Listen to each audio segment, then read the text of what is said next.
स्वागत है दोस्तों आपका हमारे चैनल स्टडी अड्डा 24x7 में।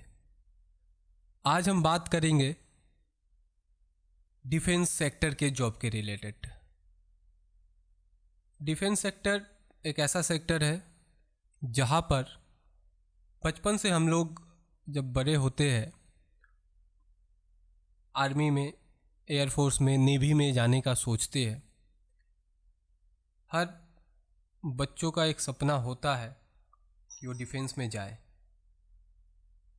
और आज हम बात करेंगे इसी डिफेंस सेक्टर में कि जो लोग सेना को ज्वाइन करना चाहते हैं वो कैसे अपने इस सपने को पूरा कर सकते हैं, क्या बेसिक क्वालिफ़िकेशन इसके लिए ज़रूरत होती है और क्या योग्यता, शारीरिक योग्यता ज़रूरत होती है। इन सभी के ऊपर आज हम अपने इस वीडियो में चर्चा करेंगे।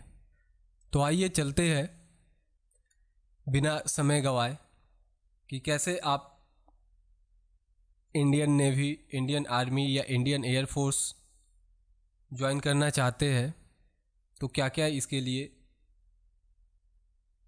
क्वालिफ़िकेशन की ज़रूरत होती है और कैसे आप इसके लिए अप्लाई कर सकते हैं। तो दोस्तों, भारतीय सेना विश्व की एक बहुत बड़ी सेना है और भारत आज केवल आर्थिक रूप से ही नहीं, अगर आप देखेंगे तो भारत सैन्य दृष्टि से भी दुनिया का एक मजबूत देश है। भारतीय, अगर आप सैन्य दस्तों में देखेंगे तो भारत के जो सैन्य दस्ता है उसे 3 भागों में बांटा गया है। इंडियन आर्मी में, इंडियन एयरफोर्स में और इंडियन नेवी में। तो हम बात करेंगे, स्टार्ट करते हैं इंडियन नेवी से और देखते हैं कि इंडियन आर्मी से भारतीय सेना जो है, थल सेना जो है, यह हमारी जो आर्मी है, सेना जो है, उसमें सबसे बड़ा बल है। सबसे बड़ा अंग जो है, सबसे ज़्यादा सैनिक जो है वो इंडियन आर्मी में है, मतलब थल सेना में है। और भारत का राष्ट्रपति जो होता है वो थल सेना, वायु सेना और जल सेना तीनों का प्रधान सेनापति होता है। तो भारत के जो आप बोल सकते हैं जो सेना है उसका जो सुप्रीम कमांडर है वो हमारे राष्ट्रपति होते हैं। इसके अलावा थल सेना में जो होते, थल सेना प्रमुख होते हैं, वायुसेना में वायुसेना प्रमुख होते हैं और जल सेना में मतलब इंडियन नेवी में जो है जल सेना अध्यक्ष होते हैं। तो अलग अलग ये 3 अंग हैं। और अभी हाल ही के दिनों में आपने देखा होगा एक नए पद का सृजन किया गया है, CDS जो है एक नया पद है जो ये एक्चुअल में जो थल सेना, वायु सेना और जल सेना, Indian navy, army, Indian air force और इंडियन आर्मी, इन तीनों का एक संयुक्त आप देखेंगे नेतृत्व इनके हाथों में होती है। ये अभी नए जो है, पहले अगर आप देखे होंगे इंडियन हिस्ट्री में अगर भारतीय सेना के बारे में, तो ये पद नहीं था और इस पद का आप देखेंगे कि बहुत दिनों से ज़रूरत भी था और इसके ऊपर कई चर्चाएं हुई थी, कई कमेटियां गठित हुई थी। और पहले जो CDS है हमारे नियुक्ति जो होता है इसी साल होता है। तो आइए देखते हैं इंडियन आर्मी के लिए क्वालिफ़िकेशन की क्या ज़रूरत होती है। इंडियन आर्मी में अगर आप ज्वाइन करना चाहते हैं इंडियन आर्मी को, तो इंडियन आर्मी आप आफ्टर 10 के बाद ज्वाइन कर सकते हैं। एज देखते हैं, एज क्या होना चाहिए। मिनिमम एज जो है 17.5 साल आपका होना चाहिए।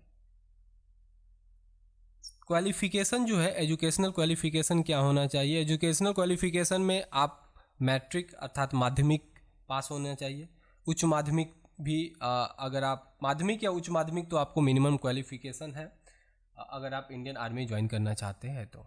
मार्क्स का बात करें तो मार्क्स जो है आपका एग्रीग्रेड जो है 45% होना चाहिए और 33% जो है इस सब्जेक्ट में, मतलब जो मिनिमम क्वालिफिकेशन जो मार्क्स है वो आपका होना चाहिए। तो ये हुआ आपका क्वालिफिकेशन। तो कोई भी लड़का जो क्लास 10 जो भी क्लास 10 और 12 पास किए हुए हैं वो इंडियन आर्मी में जा सकते हैं। एज जो है 17.5 साल, ये आपका एंट्री एज है। इंडियन आर्मी में अब जाने के लिए क्या क्या और डॉक्यूमेंट्स की जो ज़रूरत होती है, ये जो अभी जो मैं डॉक्यूमेंट्स बताऊंगा ये not only the Indian army, अगर आप Indian air force, Indian navy join करना चाहते हैं तो ये सभी में ये कॉमन है, डॉक्यूमेंट जो है आपको लगेगा। तो क्या क्या लगेगा देखते हैं। एजुकेशनल सर्टिफिकेट, मार्कशीट, जो कोई भी एजुकेशनल बोर्ड जैसे आप स्टेट बोर्ड से है, CBSE से है, उसका मार्कशीट आपको लगेगा। एक रेसिडेंशियल सर्टिफिकेट लगता है विथ फोटोग्राफ, जो आपका जो लोकल जो अथॉरिटी है वो जैसे SDM हुआ, तहसीलदार हुआ, ये जारी करते हैं। इसके अलावा कास्ट सर्टिफिकेट भी अगर आप यहाँ पे जमा करना पड़ता है। जैसे आप जनरल कास्ट के तो कोई सर्टिफिकेट जो है आपको नहीं लगता, बट अगर आप शेड्यूल कास्ट, SC ST का है, अगर आप उस कोटे में जाते हैं तो आपको कास्ट सर्टिफिकेट भी सबमिट करना पड़ता है। वहाँ पे रिजर्वेशन का भी एक कोटा होता है। फिर आपको स्कूल का कैरेक्टर सर्टिफिकेट भी आपको देना पड़ता है। स्कूल कॉलेज जहाँ से भी आपने पढ़ाई किया है तो वहाँ से वो आपके स्कूल जो है, कॉलेज जो है, वो सर्टिफिकेट ये जारी करते हैं। कैरेक्टर सर्टिफिकेट भी आपको देना पड़ता है जो आपका विलेज का सरपंच है, अगर आप कॉरपोरेशन एरिया में है तो म्यूनसिपल कॉरपोरेशन है या पुलिस जो है इस सर्टिफिकेट को जारी करती है। इंडियन आर्मी में या और भी में जो भी आप जॉब ज्वाइन करना चाहते हैं सेना से रिलेटेड, वहाँ पे फिर आपको अगर आपके पिताजी गवर्नमेंट सर्विस में है तो आप उनको एक थोड़ा सा छूट मिलता है और रिलेशन सर्टिफिकेट जो है वहाँ पे आपको जारी करना पड़ता है। तो ये उनके लिए है जिनके फादर जो है सोल्जर है, ऑलरेडी जॉब में है, या जिनके पिताजी जॉब में थे, एक सर्विसमैन, उनके लिए ये मिलता है। सेकेंड है, अगर आप स्कूल के टाइम में NCC किए हुए हैं तो NCC की सर्टिफिकेट होती है, A B C इस तरह के सर्टिफिकेट जो है आप अगर आप NCC किए हैं तो ये सर्टिफिकेट आपको दिया जाता है। तो इन सर्टिफिकेट होल्डर जो है उनको यहाँ पे कुछ रिजर्वेशन, कुछ छूट मिलती है, तो ये आपका एक प्लस पॉइंट होता है। फिर अगर आप स्पोर्ट्स सर्टिफिकेट में अगर आप स्पोर्ट्स कोटा में जाना चाहते हैं, स्पोर्ट्स कोटा भी आता है, तो अगर आप किसी स्पोर्ट्स में अगर आप खेलते हैं, लाइक आप क्रिकेट, हॉकी, बैडमिंटन, बॉक्सिंग, तो आपका जो स्टेट सर्टिफिकेट जो आपका स्पोर्ट्स सर्टिफिकेट है, सपोज आपने इंटरनेशनल खेला है, नेशनल खेला है, डिस्ट्रिक्ट लेवल पे खेला है, तो ये सर्टिफिकेट भी आपको जमा करना पड़ता है। तो ये सब जो है कुछ सर्टिफिकेट्स है जो आपको अगर आप इंडियन आर्मी, इंडियन नेवी और एयरफोर्स में जाते हैं तो आपको जमा करना पड़ता है। लेकिन जैसे स्पोर्ट्स कोटा के लिए आपको स्पोर्ट्स सर्टिफिकेट देना पड़ेगा, अन्यथा आपको नहीं देना पड़ेगा। NCC का कुछ वैकेंसी NCC के थ्रू आती है जिसमें आपको देना पड़ता है। तो ये सब जो है, या रिलेशनशिप सर्टिफिकेट अगर आपके पिताजी आर्मी में थे है, तो ये क्या होता है, ये बेसिकली एक तरह से आपको एक रिजर्वेशन बोल सकते हैं। एक अगर आप स्पोर्ट्स कोटा से निकलता है तो वहाँ पे केवल स्पोर्ट्स जो कोटा के खिलाड़ी है उनको ही लिया जाता है, तो ये सर्टिफिकेट उसके लिए ज़रूरी होता है। अब आइए ये हम देखते हैं इंडियन नेवी के लिए। ये तो अभी हमने देखा था इंडियन आर्मी के लिए कि इंडियन आर्मी के लिए क्या क्या ज़रूरत है क्वालिफिकेशन के लिए। इसी तरह इंडियन नेवी में जो युवा इंडियन नेवी को ज्वाइन करना चाहते हैं उनके लिए क्या क्वालिफिकेशन की ज़रूरत होती है, क्या शारीरिक योग्यता की ज़रूरत होती है, इसे हम लोग एक बार देखते हैं। देखिए इंडियन नेवी जो है अगर आप ज्वाइन करना चाहते हैं तो सेम चीज़ जैसे आप इंडियन आर्मी, तो आफ्टर 10 और 12 के बाद आप इंडियन नेवी ज्वाइन कर सकते हैं। NDA या NA का एग्ज़ाम होता है, ये जो एग्ज़ाम होता है conducted by UPSC, union public service commission जो है इस एग्ज़ाम को ऑर्गेनाइज करती है, और आप इसके थ्रू इंडियन नेवी ज्वाइन कर सकते हैं। और दूसरी योग्यता क्या है, आप भारतीय होने चाहिए। ये आपका सभी जगह तीनों में ही है। अगर आप इंडियन आर्मी, इंडियन नेवी और एयरफोर्स में जाना चाहते हैं तो भारतीय जो है वही केवल इसके लिए अप्लाई कर सकते हैं। एजुकेशनल क्वालिफिकेशन, जैसे मैंने, अगर आप इंडियन नेवी के लिए जाना चाहते हैं तो 10+2 फिजिक्स और मैथ्स आपके सब्जेक्ट में होना चाहिए। और अगर आप इंडियन नेवी का जो रिक्रूटमेंट निकलता है वो मई एंड दिसंबर में निकलता है। ऐसे मैं आपको इस वीडियो के एंड में मैं आपको सभी इंडियन आर्मी, नेवी, एयरफोर्स का जो भी ऑफिशियल वेबसाइट है वो मैं दे दूंगा। आप जाकर वहाँ पे खुद भी चेक कर सकते हैं अगर आपको कुछ और भी जानकारी चाहिए तो ये हुआ इंडियन नेवी के लिए। अब आते हैं भारतीय वायुसेना, मतलब इंडियन एयरफोर्स। जो लोग ज्वाइन करना चाहते हैं उनके लिए क्या क्वालिफिकेशन होगा, आइए देखते हैं। जो लोग इंडियन एयरफोर्स ज्वाइन करना चाहते हैं फ्लाइंग ब्रांच में, उनको ग्रेजुएट होना पड़ेगा।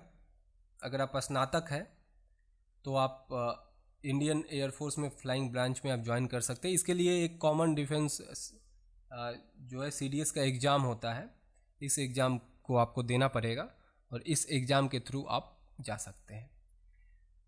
इसके अलावा आपका एयरफोर्स का एक और एग्ज़ाम होता है, उस AFCAT कॉमन एडमिशन टेस्ट होता है, एयरफोर्स कॉमन एडमिशन टेस्ट। ये एयरफोर्स कंडक्ट करता है नॉन टेक्निकल एंड टेक्निकल दोनों के लिए। तो आप इस एग्ज़ाम के थ्रू भी आप इंडियन एयरफोर्स जो है ज्वाइन कर सकते हैं। तो एक है CDS, दूसरा है AFCAT। NCC, जैसा मैंने बताया कि NCC के लिए कुछ स्पेशल कोटा निकाला जाता है। तो आप NCC का जो स्पेशल एंट्री कोटा होता है, अगर आप NCC किए हुए स्कूल कॉलेज के टाइम में, और ABC जो सर्टिफिकेट होता है अगर आपके पास है, तो NCC कोटा से जो आप निकलता है उसके लिए आप अप्लाई कर सकते हैं। इसके अलावा 10+2 के लिए नेशनल डिफेंस एकेडमी, NDA जिसको हम लोग बोलते हैं, हर साल परीक्षा का आयोजन करता है। ये जो है तीनों जो शाखा है तीनों के लिए होता है, तीनों जो ब्रांचेस है, इंडियन आर्मी, इंडियन नेवी और इंडियन एयरफोर्स के लिए ये निकलता है। और आप इसके थ्रू भी एग्ज़ाम देकर तीनों में से जिसमें भी आपका इंटरेस्ट है ज्वाइन कर सकते हैं। तो ये जो है आप कैसे इंडियन आर्मी, इंडियन एयरफोर्स और इंडियन नेवी ज्वाइन करेंगे, आपको एक ओवरव्यू मिल गया होगा। क्या क्वालिफिकेशन ज़रूरत होता है ये भी आपको मिल गया होगा। अब हम लोग यहाँ पे देखेंगे क्या शारीरिक योग्यता होती है। फिजिकल टेस्ट में क्या क्या होता है, जैसे आप एक निर्धारित हाइट होता है, ये हाइट जो है आपको हम लिंक देंगे, वहाँ पे आपको मिल जाएगा। आर्मी के लिए क्या हाइट है, नेवी के लिए क्या हाइट है, एयरफोर्स के लिए क्या हाइट है, चेस्ट का क्या मेजरमेंट है, और वेट, ये 3 चीज़ जो है फिजिकल टेस्ट में जो है देखा जाता है। तो आप हमारे जो साइट में आपको दूंगा वहाँ पे जाकर आप इसको देख सकते हैं। तीनों के लिए सेम चीज़ है, थोड़ा सा डिफरेंस होता है इंडियन आर्मी में थोड़ा, या एयरफोर्स में, और मेंस और वुमेंस में भी हाइट का डिफरेंस, वेट का डिफरेंस होता है, जो आपको डिटेल्स आपको वेबसाइट पे मिल जाएगी। मेडिकल रिक्वायरमेंट्स क्या क्या होता है, अगर देखिए, एक सैनिक का शारीरिक रूप से फिट होना बहुत ज़रूरी होता है, क्योंकि सीमा का जो रक्षा है वो आपके हाथों में होता है। तो नॉट ओनली द फिजिकल, आपको मेंटल भी फिट होना ज़रूरी है। तो इसीलिए कुछ मेडिकल रिक्वायरमेंट जो है सेना की तरफ से रखा गया है। अगर आप सेना में जाना चाहते हैं तो क्या क्या है, पहला है कि आपका जो फिजिक्स है, माने आपका जो फिजिकल और गुड मेंटल कंडीशन होना चाहिए।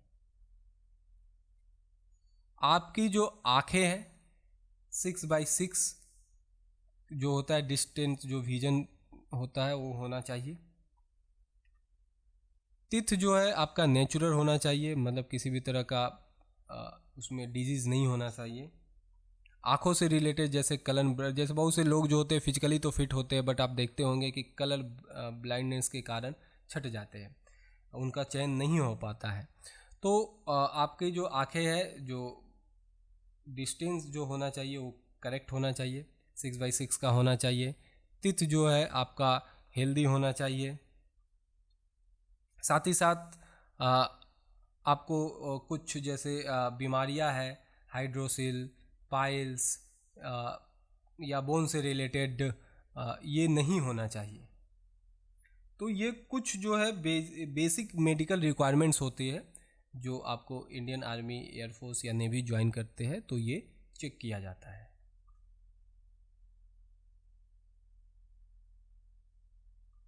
तो इंडियन आर्मी जो लोग ज्वाइन करना चाहते हैं वो इंडियन आर्मी का वेबसाइट www.joinindianarmy.nic.in पे जाकर विजिट कर सकते हैं। यहाँ पे आपको सभी डिटेल्स मिल जाएंगे, जो मैंने बताया वो तो आपको मिलेगा ही मिलेगा। साथ ही साथ कब एडवर्टाइजमेंट जो है, या कब रैली है, कब कहाँ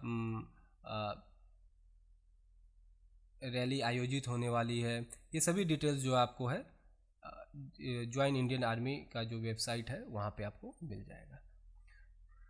ये हुआ इंडियन आर्मी के लिए, जो लोग इंडियन आर्मी ज्वाइन करना चाहते हैं। जो लोग इंडियन नेवी ज्वाइन करना चाहते हैं उनके लिए जो वेबसाइट है वो है www.joinindiannavy.gov.in। यहाँ पे उन्हें नेवी से रिलेटेड सभी जानकारियाँ मिल जाएगी।